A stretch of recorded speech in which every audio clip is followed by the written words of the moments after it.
la verdadera iglesia. Amén.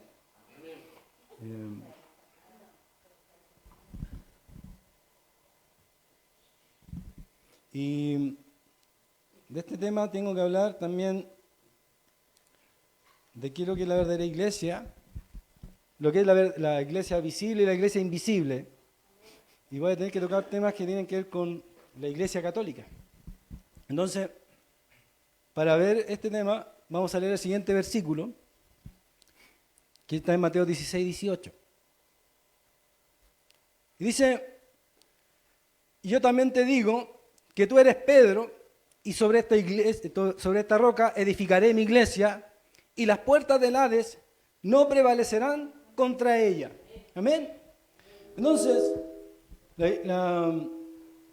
este versículo en el que se basa la iglesia católica, para decir que el apóstol Pedro es la roca donde se fundó la iglesia, dice la iglesia católica, pero sin embargo, la palabra Petros es la palabra Pedro en español, que significa pedazo de roca o una roca que se desprende de una más grande.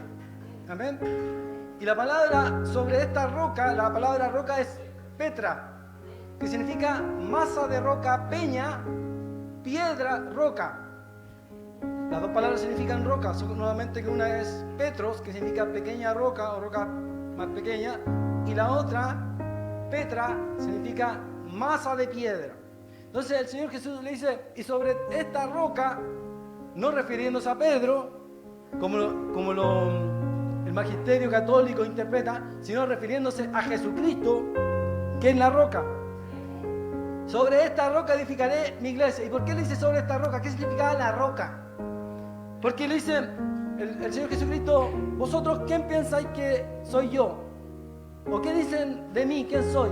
Algunos dicen que tú eres Elías, el profeta, o eres alguno de los antiguos. Entonces le dice, ¿y vosotros quién pensáis que soy yo? Dice el Señor Jesús, le dice, y Pedro le responde, le dice, tú eres el Cristo, el Hijo del Dios viviente.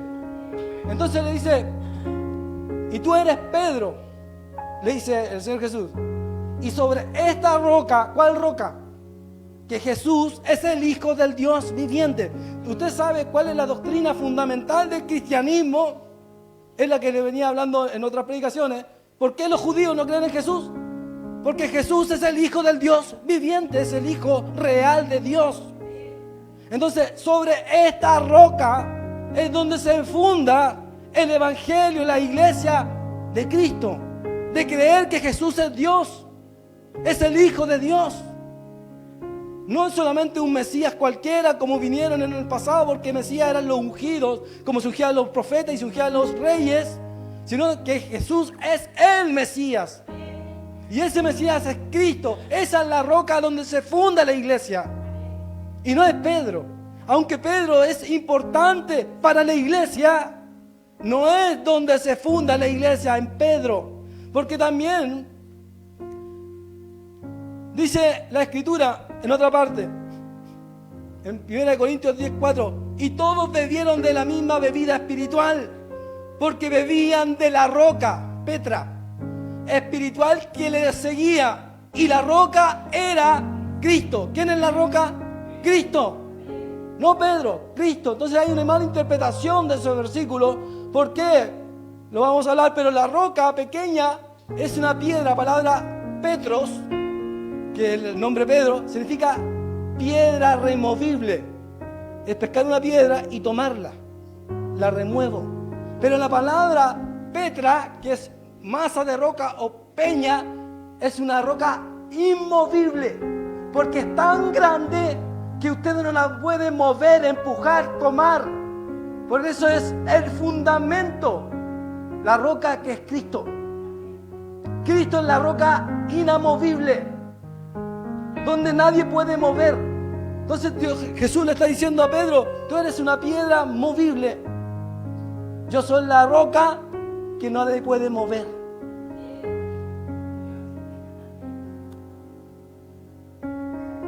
Entonces el mismo apóstol Pedro dice, dice en su carta, la primera carta dirigida a la iglesia, dice, por lo cual contiene la escritura, he aquí, pongo en Sión la principal piedra del ángulo, escogida, preciosa, el que creyere en él no será avergonzado, mas vosotros pues, los que creéis, él es precioso para los que no creen, pero para los que no creen, la piedra que los edificadores desecharon ha venido a ser la cabeza del ángulo y piedra de tropiezo y roca que hace caer, porque tropiezan en la palabra siendo desobedientes, a lo cual fueron también destinados.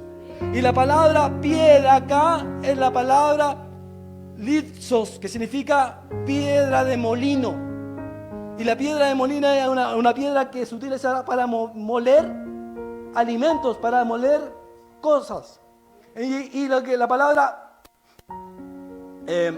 Petra es la que se utiliza, y es la roca que hace caer. Es una roca tan grande que hace que caigan de esa roca los que no creen en ella. Entonces el apóstol Pedro también utiliza la palabra Petra para referirse a Jesús.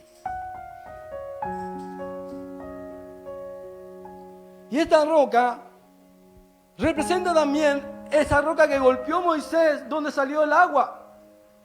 Porque dice la escritura, entonces alzó Moisés la mano y golpeó la peña, que la palabra peña es seguía con su vara 2 veces y salieron muchas aguas y bebió la congregación y sus bestias.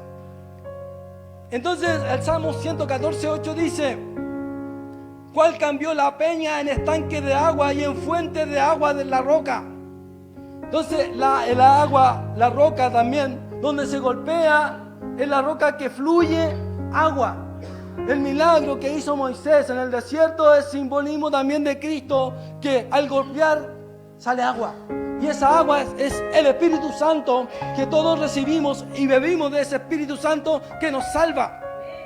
Y la Escritura también en otros versículos habla de que es la roca. Dice el Salmo 95:1, cantemos con júbilo a la roca de nuestra salvación. ¿Quién es la roca de nuestra salvación? Jesús.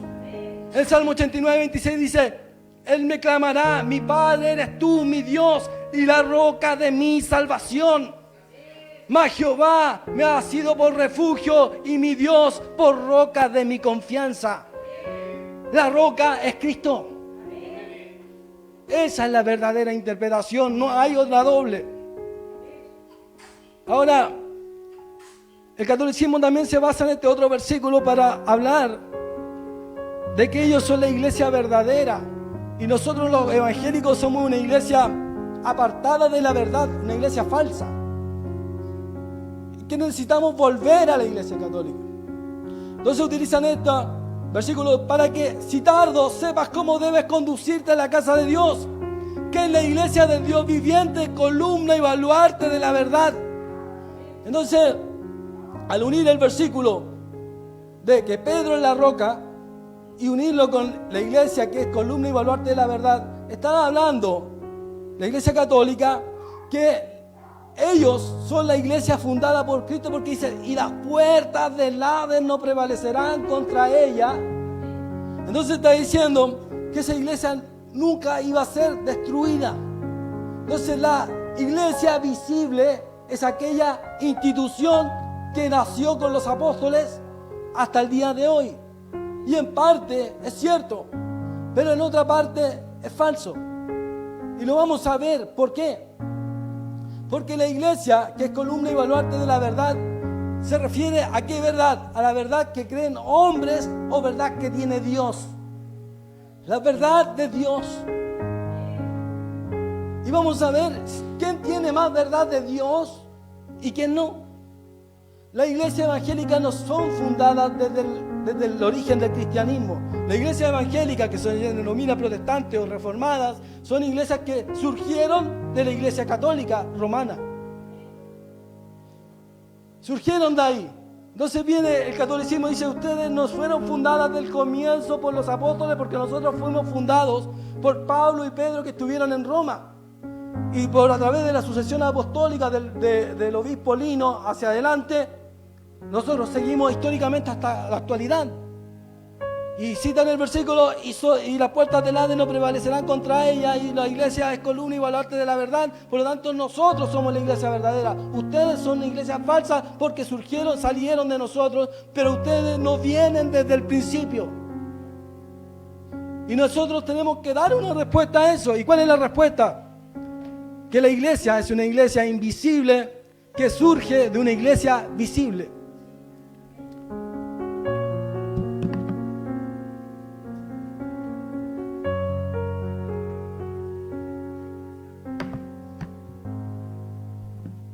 Le voy a leer lo que dice Irineo.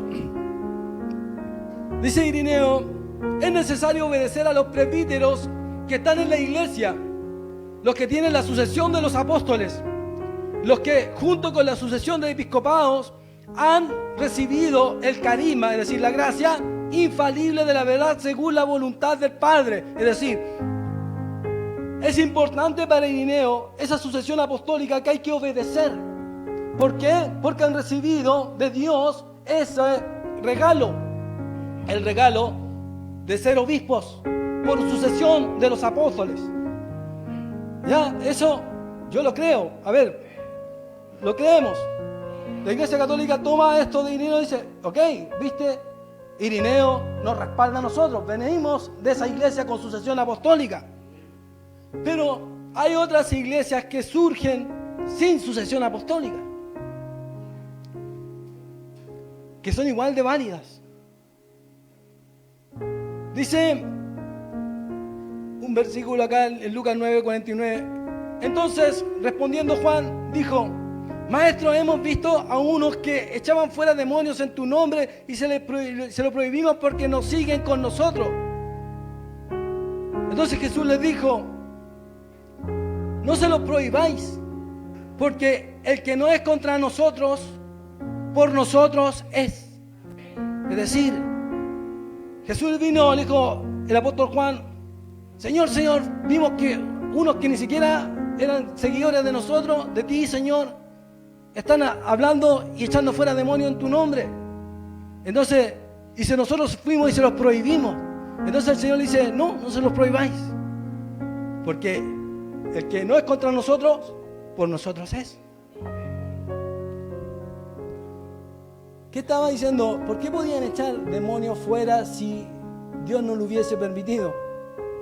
Porque espontáneamente habían salido uno que ni siquiera Dios lo había nombrado, y sin embargo surgieron con el poder del Espíritu Santo para echar fuera demonios.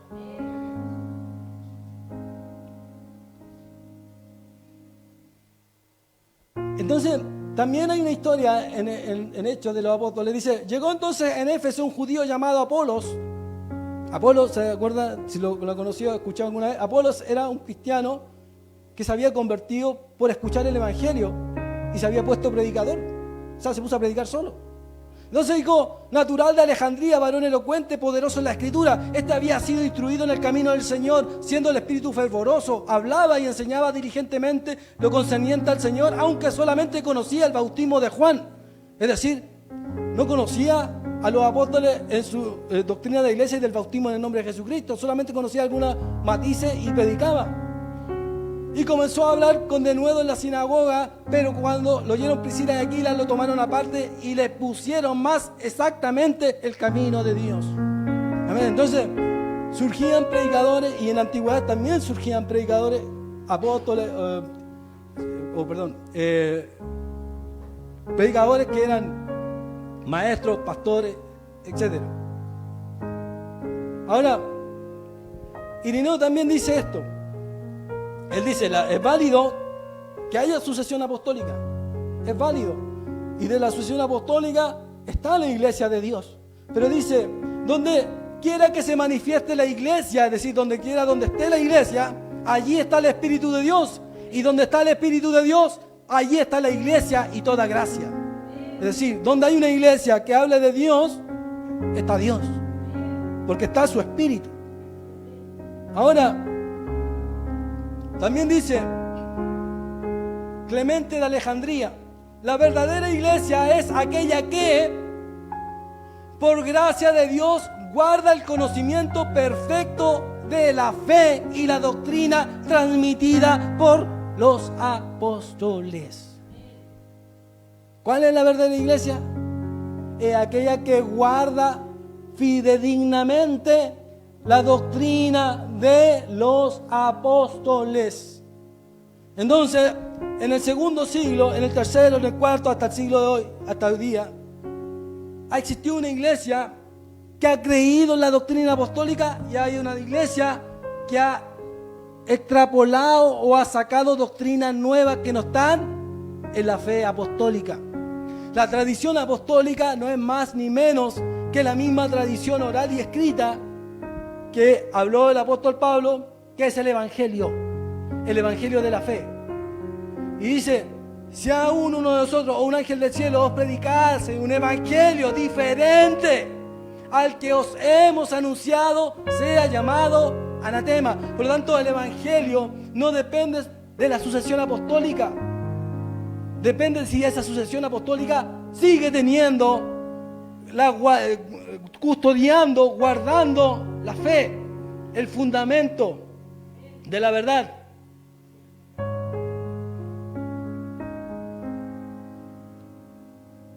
La iglesia de Dios, dice Orígenes, dispersa por toda la tierra, está unida en su doctrina, no en su ubicación.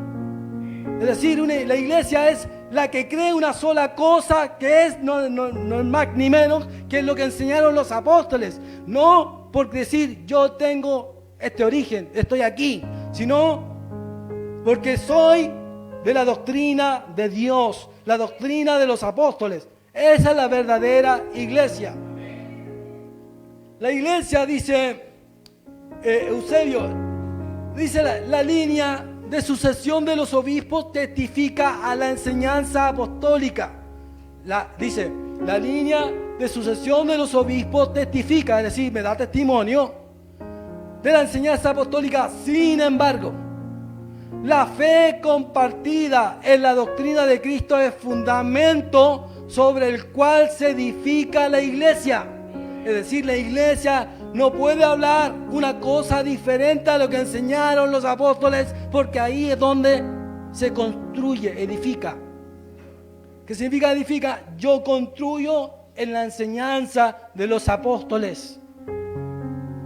Para Eusebio, los padres apostólicos y los padres de la iglesia, era importante resguardar, custodiar la enseñanza, la tradición apostólica, porque eso demostraba que eran sucesores dignos y legítimos de Cristo.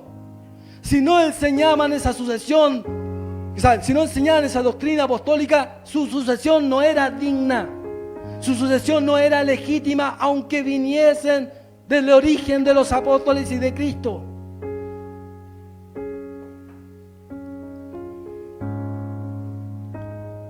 Y esto es lo que dice Tertuliano.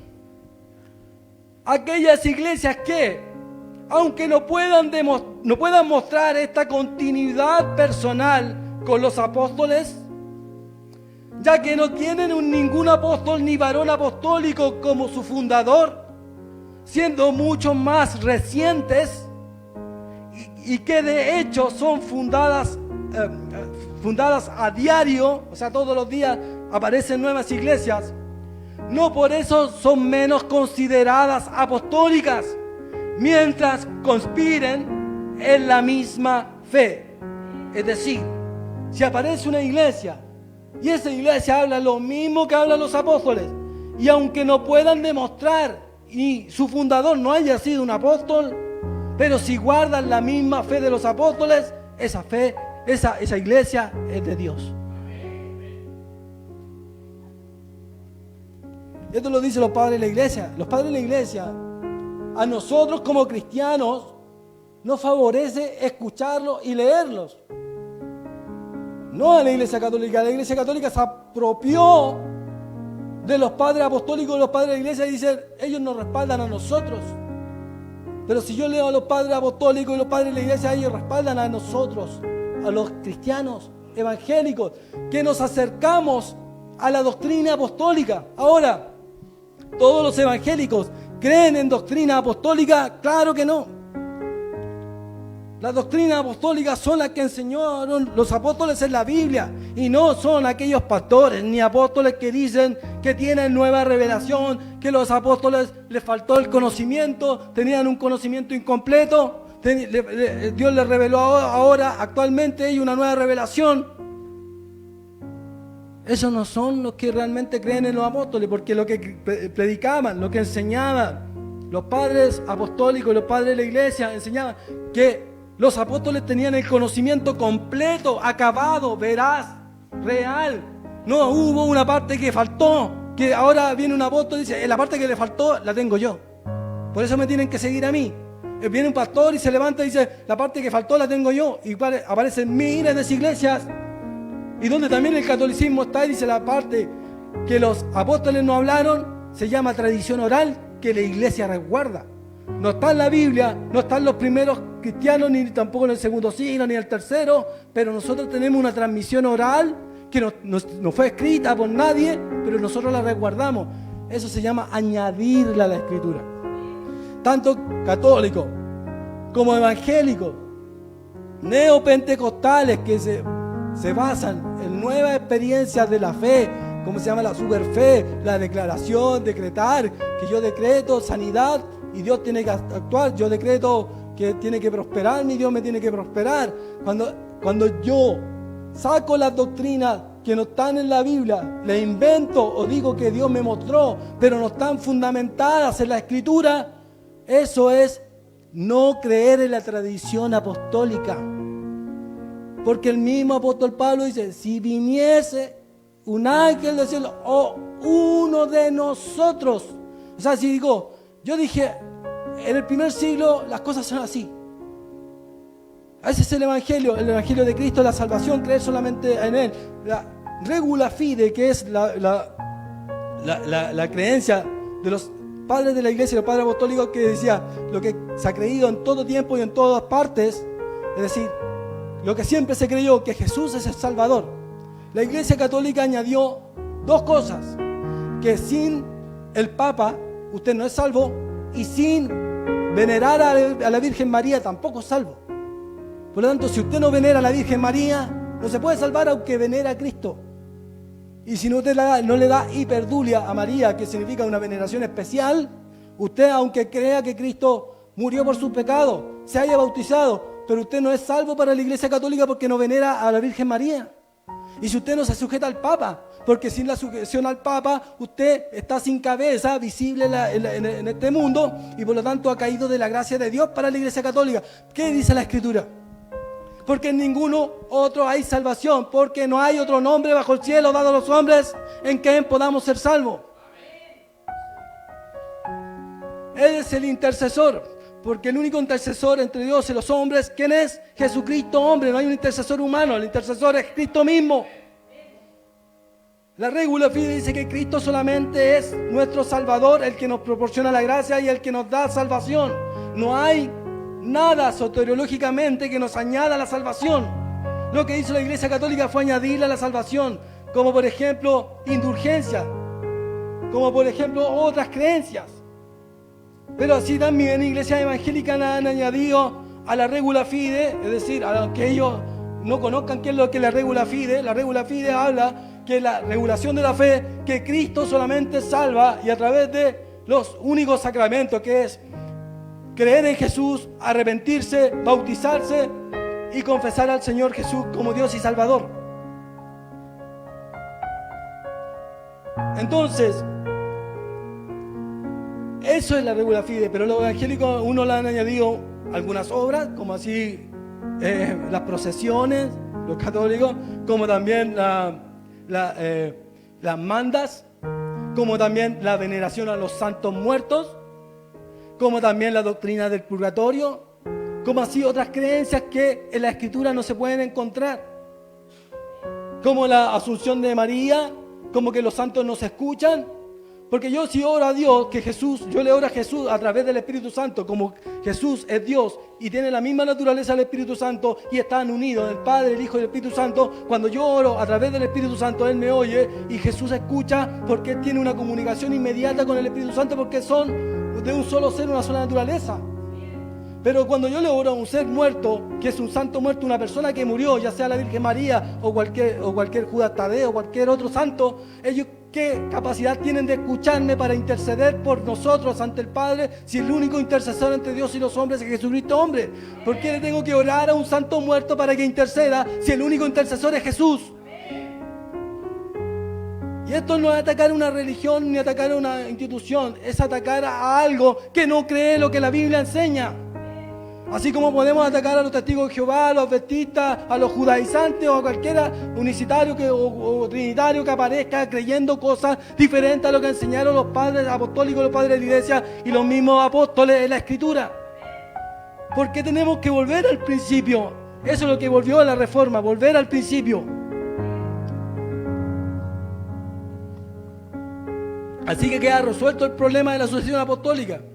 Porque si bien en la Iglesia Católica dice ustedes no tienen sucesión apostólica porque salieron de nosotros, pero a mí Tertuliano me dice, si yo tengo la misma fe que los apóstoles, yo soy una iglesia de Cristo. ¿Ustedes tienen la misma fe de los apóstoles? No, porque le agregaron, porque le cambiaron, porque le pusieron parte a la salvación. Y aunque se crean una institución grande, con grandes palacios, grandes instituciones, no importa si no tienes realmente lo que es la tradición real apostólica que está en la Escritura. Ahora, dice la Escritura en Apocalipsis 17:3, y me llevó al desierto, y me llevó en el espíritu al desierto, y vi a una mujer sentada sobre una bestia escarlata, llena de nombres de blasfemias, que tenía 7 cabezas y 10 cuernos. ¿Quién es esta mujer? Y la mujer estaba vestida de púrpura, de escarlata y adornada de oro, piedras preciosas y de perlas, y tenía en su mano un cáliz de oro lleno de abominaciones y de la inmundicia de su fornicación, y en su frente un nombre escrito, un misterio: Babilonia la grande, la madre de las rameras y de las abominaciones de la tierra.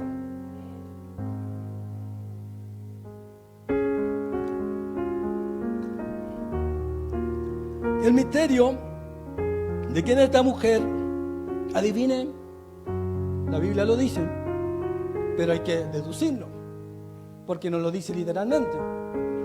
Pero los padres apostólicos y los padres de la iglesia hicieron el trabajo con nosotros, hicieron la pega.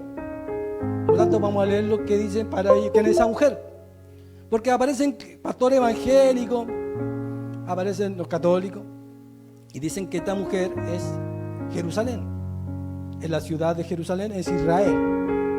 Entonces, ¿qué dice la Escritura? ¿Quién es Babilonia? Vamos a ver. Dice Pedro, 1 Pedro 5:13, la iglesia que está en Babilonia, elegida juntamente con vosotros, os saluda también mi hijo Marcos. Usted sabe que este versículo lo toma la Iglesia Católica para referirse que Pedro estuvo en Roma, porque cuando se refiere a Babilonia es porque se refiere a Roma en sentido simbólico. Babilonia representaba a Roma. Es decir, ¿por qué? Porque Roma era la capital del Imperio Romano, y para los cristianos que tenían persecución y además estaban siendo muertos, lo que dicen los historiadores ocultaban el nombre, para decirlo de forma real, pero lo ocultaban disfrazándolo con el nombre Babilonia. Cuando decían Babilonia se referían a Roma. Entonces dice San Jerónimo en el siglo IV, San Pedro habla figurativamente de Roma como Babilonia, porque así como Babilonia oprimió al pueblo de Dios, también lo hizo Roma durante la persecución. ¿Quién era Roma? Para Jerónimo, ¿quién era Babilonia? Roma. Dice Irineo, la bestia que viste y tiene 10 cuernos. Leí el versículo de la mujer que estaba sentada sobre una bestia de 10 cuernos, ¿cierto? ¿Qué dice Irineo? Será el reino que divide su dominio sobre 10 reyes. Pero la gran ramera que está sentada sobre las aguas presenta la gran ciudad que tiene dominio sobre los reyes de la tierra. Y esta es en alusión a Roma, porque el imperio que gobernaba para los padres de la iglesia, el imperio que gobernaba, que era el imperio romano, ese imperio se tenía que dividir en 10 partes o en 10 reinos. Y ese imperio que se dividía en 10 reinos, por lo tanto, cuando se refiere a la ciudad de la gran ramera que está en ese imperio, se refiere a Roma. Pero no lo dice literalmente ahí, pero dice, por ejemplo, Tertuliano, no negamos que Roma, de las 7 colinas, es la mujer a la que se refiere la profecía, borracha con la sangre de los santos. ¿Quién es la gran Babilonia, la madre de todas las rameras? Roma. ¿Qué dice San Jerónimo? Roma es la Babilonia que habla el Apocalipsis, borracha de la sangre de los mártires y de los santos. ¿Qué dice Agustín de Hipona? Babilonia es el símbolo de la ciudad terrenal que se opone a la ciudad de Dios. Y Roma, en el Apocalipsis, cumple este papel por ser el centro del poder humano que persigue a los justos. ¿Qué dice Orígenes? La gran Babilonia es una imagen de Roma, la ciudad de los 7 montes que domina y oprime a los santos. ¿Qué dice Lactancio? La gran Babilonia de la profecía es sin duda Roma, pues esta ciudad tiene dominio sobre las naciones y los reyes de la tierra, como está escrito en la visión de Juan. ¿Nos queda alguna duda para los padres de la iglesia? ¿Quién era Babilonia? Roma. O sea, no hay ninguna duda. O sea, los pastores actuales que dicen que es Jerusalén o que es la ciudad de otra ciudad, por ejemplo, del Medio Oriente.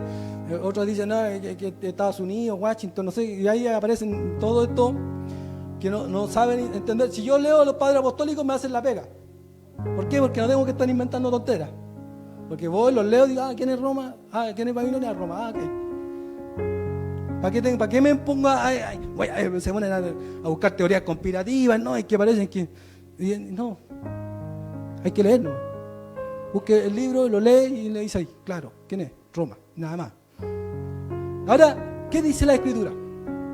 Apocalipsis 19, porque sus juicios son verdaderos y justos, pues ha juzgado a la gran ramera que ha corrompido la tierra con sus fornicaciones y ha vengado la sangre de sus siervos de la mano de ella. Y después dice, después de esto vi otro ángel descender del cielo en Apocalipsis 18:1. Con gran poder, y la tierra fue alumbrada con su gloria, y clamó con voz potente diciendo, ha caído la gran Babilonia, que se ha hecho habitación de demonios y guarida de sus espíritus inmundos y albergue de toda ave inmunda y aborrecible. Y en el versículo 4, y oí otra voz del cielo que decía, salid de ella, pueblo mío, para que no seáis partícipes de sus pecados, ni recibáis parte de sus plagas. Salid de ahí, pueblo mío. ¿Sabe qué son los que salieron de la iglesia romana? Los protestantes. ¿Usted está diciendo que son ustedes? Sí. Martín Lutero dijo esto: la iglesia de Roma es la Babilonia que confunde y corrompe todas las cosas de Dios mediante sus tradiciones humanas. ¿Y qué dice después? Dice, con respecto al versículo que le leí, salir de Babilonia es abandonar las mentiras del Papa, sus falsas indulgencias, su comercio de almas y toda doctrina que no esté fundamentada en Cristo y en las Escrituras. Quien permanezca bajo el yugo de Roma se hará participante de su condena, pues Dios ha decretado su caída y destrucción. En el libro La cautividad babilónica de la iglesia. ¿Qué interpretó Martín Lutero en 1520? ¿Quién era esa ciudad? Roma. ¿Y quién eran los que salían de ahí? Los reformados. Usted dele gracias a Dios que ya no va a participar de su plaga y su condenación. ¿Por qué es la más lógica la interpretación de Martín Lutero? Bueno, porque Martín Lutero, él cree, lo que le enseñé hace mucho tiempo, que Cristo es la cabeza. Los padres, los apóstoles son los que escribieron los evangelios, las cartas. Por lo tanto, la escritura del Nuevo Testamento está fundamentada en Cristo y creía en los padres de la iglesia y los padres apostólicos dependiendo de qué enseñaran. Por tanto, en eso se basa Martín Lutero. La sola escritura, que es la doctrina que creemos los reformados, las iglesias protestantes que salimos de la iglesia católica, es que como el Papa, el magisterio de la iglesia católica es falible porque se contradicen entre sí, la única fuente infalible es la escritura.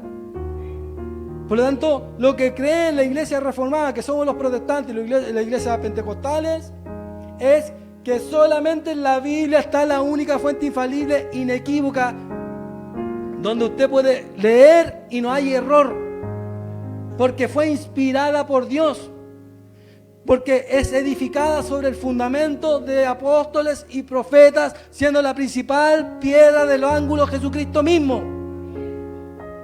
Esa es la sola escritura. Y la sola escritura no significa que está sola. Significa que la tradición apostólica, es decir, la tradición oral escrita de los padres apostólicos, que se fundamenta en la Biblia, y si yo le estoy hablando algo que se fundamenta en la Biblia, eso también es sola escritura. Porque estoy hablando de la única fuente infalible que no se equivoca y que le estoy predicando. No significa que usted, si me habla, porque entonces no es sola escritura, porque tiene que basarse solamente en la Biblia y para eso debería basarme en la Biblia nomás. No, no significa eso. Significa que el magisterio, los maestros que están en las iglesias, los pastores y todos aquellos que fundan una iglesia y todos aquellos que hablan de la iglesia, tienen que hablar de la única fuente inerrante e infalible que es la escritura. Porque si yo hablo desde mi propia boca cosas que no están en la escritura, estoy hablando cosas falibles porque son cosas que la Biblia no dice. Pero si yo le enseño una doctrina que está en la escritura, lo que habla mi boca es porque está en la Biblia. Y no significa que yo soy una persona infalible por decir cosas infalibles de la escritura, sino por decir cosas de Dios. Las palabras de Dios que salen de mi boca son infalibles porque estoy repitiendo lo que dice Dios. Si digo que Jesús es Cristo y que Cristo es Dios, no viene de mí, viene de Dios. Y si viene de Dios que es infalible, esas frases que yo dije son infalibles. Y vamos a terminar con esto.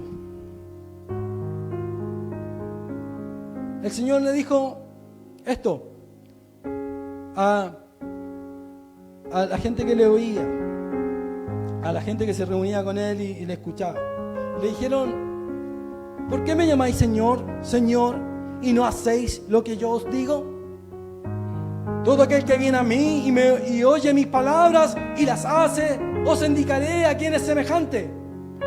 Todo aquel que viene a mí y oye mis palabras, os indicaré a quién es semejante. Usted, cuando alguien le predica de Jesús, del Señor, de nuestro Salvador, escucha esas palabras. Pero hay dos formas de escuchar las palabras de Dios. El Señor Jesús se nos va a decir acá. Semejante es al hombre que edifica una casa, pero para antes de edificarla, ahondó, hizo un hoyo profundo y encontró abajo de la tierra que era movible, encontró una roca. Y sobre esa roca dice, y ahondó y puso el fundamento sobre la roca, es decir, la base de mi casa iba a ser una piedra. ¿Por qué? Cuando usted le construye una casa, no la construye sobre la arena de la playa, ¿cierto? ¿Por qué? ¿Qué pasa cuando le construye sobre la arena de la playa? La casa se cae. Entonces, cuando construyeron los departamentos donde nosotros vivíamos antes, ¿qué hicieron? Encontraron tierra y no había nada sólido. ¿Y qué tuvieron que poner? Cemento, rellenar con cemento sólido para poder levantar los departamentos, porque no podían levantar los departamentos sobre tierra que no era sobre solamente tierra, tenía que ser roca o una base. Cuando uno hace un pozo, un hoyo, encuentra una capa de tierra dura, Cuando cava, hay una parte de tierra dura, donde usted no puede romper, tiene que empezar con maquinaria a romper. ¿Cierto? Es lo que está diciendo el Señor. Usted es semejante a dos tipos de personas. Uno, que fundamenta su casa, o sea, le edifica su casa sobre un hoyo profundo y donde encuentra la roca y ahí empieza a levantar la casa. Y cuando vino una inundación, el río dio con ímpetu contra aquella casa, pero no la pudo mover porque estaba fundada sobre la roca. Y el otro tipo de persona, más el que oyó, más el que escuchó, pero no hizo, o sea, no obró, no actuó de acuerdo al mensaje. Dios le habló, así como le habla a todas las personas, pero no hizo.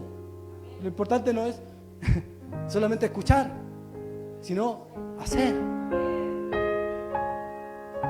Semejante es al hombre que edificó su casa sobre la tierra, sin fundamento. Es decir, acá cuando usted quiere construir una reja, tiene que hacer un hoyo y poner cemento, ¿cierto? Y ahí pone, porque si usted le pone la reja encima de la tierra, te va a pescar la reja y la va a mover así.